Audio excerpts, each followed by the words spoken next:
Hello again, Josh here at Get Real Audio with part 2 of my basic home recording series. This one I'm going to call Are You Ready? It might surprise you how often people come to the recording studio with a bunch of material and the intention of making an album with no idea really if their material is ready, and it may well be that they've missed a crucial step in the preparation process. So I'm going to talk to you about demoing. So you'll find when you actually start recording, and you may well have already experienced this, that when you hit record, there's some interesting psychology happens. Most of us would call that red light fever. There are other things to think about. Are you playing properly? Does the diction sound correct? And also the technology. If you're recording yourselves, then an awful lot of the time you're thinking about microphone positions and are you loud enough into the recording device, all those kinds of considerations. And you might not be focusing on the music properly. So it's a good idea to try and iron out any problems that might be occurring beforehand. I think demoing's become a bit of a lost art in recent years. People associate it with the heyday of major record labels and, needing to demonstrate your material to A&R people. It's actually quite an important part of the development process of a piece of music. For example, it's the first time you will experience a piece of music as a listener. If you're playing with your instrument and you're singing a song, it's very difficult to hear if things are right or not. Whereas if you record it and listen back in however low quality, you'll find that you can experience it properly and you can then make good judgments about whether the arrangement's correct, and you can make other refinements as well. It needn't be complicated to do. These are good devices to use. This is a portable solid state recorder. This one's made by Edirol, cheap and cheerful. I think they don't make this one anymore, but you can pick them up for 50 quid, 100 quid. Or just use your smartphone if you have one. This is called Voice Memos on the iPhone. And I'm pretty sure all the other different platforms, the Windows phones, Nokia's and Android platforms, have their own version of it as well. So once you've recorded your demo, it's worth listening back a few times, maybe in different frames of mind, listen on your hi-fi or in the car, and try and experience it as if the end listener will. And that way you can maybe get a measure of how long sections are, and maybe things need to be cut down or extended, or maybe you can work on a section more because it doesn't really fit with the verse or whatever it might be. A really common one is needing to cut down sections where nothing's happening. Let's say, for example, you might go around the chord structure 2-4 times in the intro without any kind of melodic interest happening. So you could attack that in two different ways. You could either write some sort of melodic part that would exist over the top of the intro and therefore justify its length, or you could just cut it down in half or a quarter. Or in some cases, it's actually quite nice to remove the intro altogether and just begin with an in-breath and the beginning of the song starts. And I quite like that sometimes. It's really connects you with the voice very, very quickly. Other things you may spot during the demoing process, which unfortunately are usually left till quite a long way into the recording process, are incompatibilities between certain notes and chords. Certainly if more than one person is playing together, you might find that the other musician has not quite spotted that you're playing an A minor chord. They might think it's an A major and therefore are playing the third note, which is the one that indicates whether it's major or minor, of the wrong kind, and there might be an incompatibility that hasn't been spotted. So recording a demo together, if it's possible to do so at the moment, can also be really important. Also, if you're collaborating over the internet, which I'll get into later in the series, you could send a voice recording from your phone to your collaborator and get them to play over the top of it. Even if they don't record their part over the top of it, they can at least tell if it works. Similarly, if you're playing on your own and you think you have a melodic idea, you can put the basic song down and then practice the melodies over the top of it afterwards. So now that you've prepared the material as best you can, and after last week's episode, I'm sure you've all dusted off your microphones and audio interfaces, or in some cases I've noticed people are buying new ones. The last thing to check before you commit to actually making a proper recording, and this would be the same if you're doing it at home or traveling to a recording studio, is to check that everything's in good working order, and I'm referring to your musical instruments here. So what I mean by that is, does the thing actually sound right? And there are a bunch of different checks you can do. Some of this is not possible without the assistance of a luthier, but you can certainly see if you have a number of guitars, which one is in the best working order. So you can check things like the intonation. That can be as simple as playing a chord which incorporates high strings and low strings. So tune your guitar first to make my guitars pretty well in tune. And if I play that E chord but above the 12th fret now, you'll hear that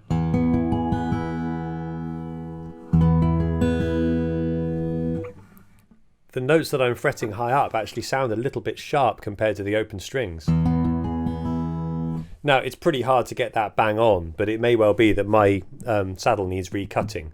So things like that could be worth checking, particularly if you are going to do things like fretting strings above the 12th fret and use open strings at the same time. It can also be the case if you're using alternative tunings like dadgad, things like that. The simplest thing you can do on your own is just to change your strings. It might be that you like the sound of the 2-week-old strings on your particular guitar and it's got a slightly richer sound, less bright. But the truth of the matter is that older strings can cause all kinds of intonation and tuning difficulties, which you'll find pretty frustrating in the recording process. And so I thought I'd just very quickly show you how to stretch in a string, just in case you've not tried it before. So it's possible to get a brand new set of strings absolutely stable in a very short period of time, and this is how professionals do it for concerts. I know of people who certainly change their strings once a day if they're on tour for every show, and I know one person who changes them once for the sound check and once for the show, which I think is a little over the top. But the way to do it is to put your new strings on and trim the ends and all that kind of stuff, and then simply take each string and just stretch it out. Now I'm pulling it out a good inch or so at pitch from its normal location. Then you'll find that it will have gone flat, so it will need retuning. I'll do that 2 or 3 times per string, and then they're usually pretty reliable and stable, and you shouldn't have the instability problems that you may associate from having new strings on your guitar. Another bit of preparation, which might sound a little patronising to start with, but it's worth spending some time on, is to practice tuning your instrument. So what I mean by that is a lot of the tuning devices, particularly the clip-on ones and some of the pedal devices that I've seen, can be a little bit vague and perhaps easy to please. And what I mean by that is you'll tune a note to when the device tells you it's in tune, and it might not be quite in tune yet. Tuning on stringed instruments can be a bit of a difficult process at the best of times, so it's worth investing in something which is a bit more accurate. Two phone apps which I quite like are this one, which is called Clear Tune. I think it's about $3.99, and there's another one which is based on the original Peterson strobe tuners, which the strobing effect might not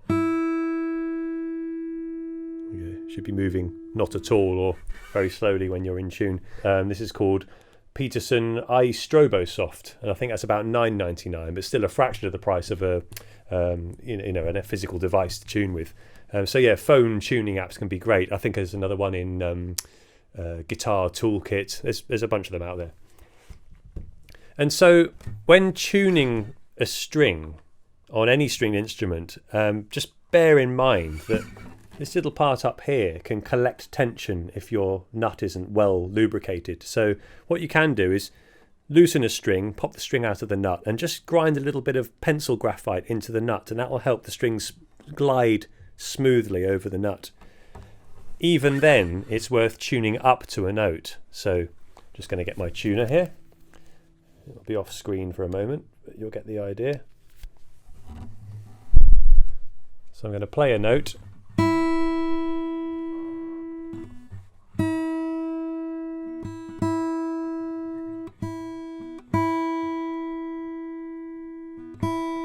There we go, and it's hit pitch, and I've only tuned upwards. So I began by tuning flat, and then I raised the pitch until it was in tune. If I overshoot, and now it's gone sharp, if I detune that string to being in tune now, I've released some of the tension between the nut and the machine head. And what might happen when I play is that some of the tension builds up there again, and my string will go sharp. So practice doing that a few times. Just tune flat first, and then tune up to the note. Takes a bit of getting used to. One thing you'll find when you start using a really accurate tuner is they might seem a little bit wild at first. One of the reasons for that is that it's actually showing you the pitch of the note. And when you play a string,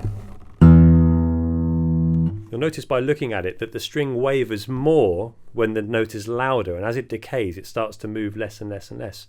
What that means is the note will actually sound sharper at the beginning of the note than it does toward the end of the decay.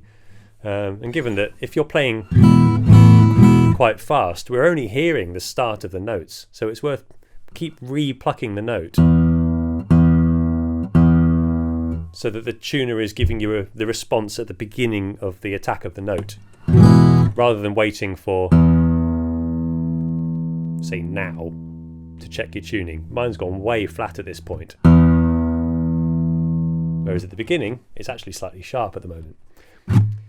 And just as an aside, I want to point out a cool thing I came across recently, which was James Taylor's modified, sweetened tuning process he uses, which I think is genius.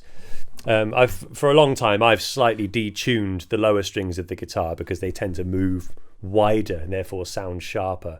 You'll need a tuner that can display how many cents sharp or flat you are. And both of the tuners I mentioned, the Clear Tune and the iStrobosoft, can do that. And a whole bunch of the hardware tuners can as well. And you'll need to tune your notes. They're all flat from concert pitch, but you'll need to tune them a certain number of cents flat. And here we go. I'll put this up on the screen so you can see, and I'll probably put it in the comments on YouTube as well. Your high E should be 3 cents flat.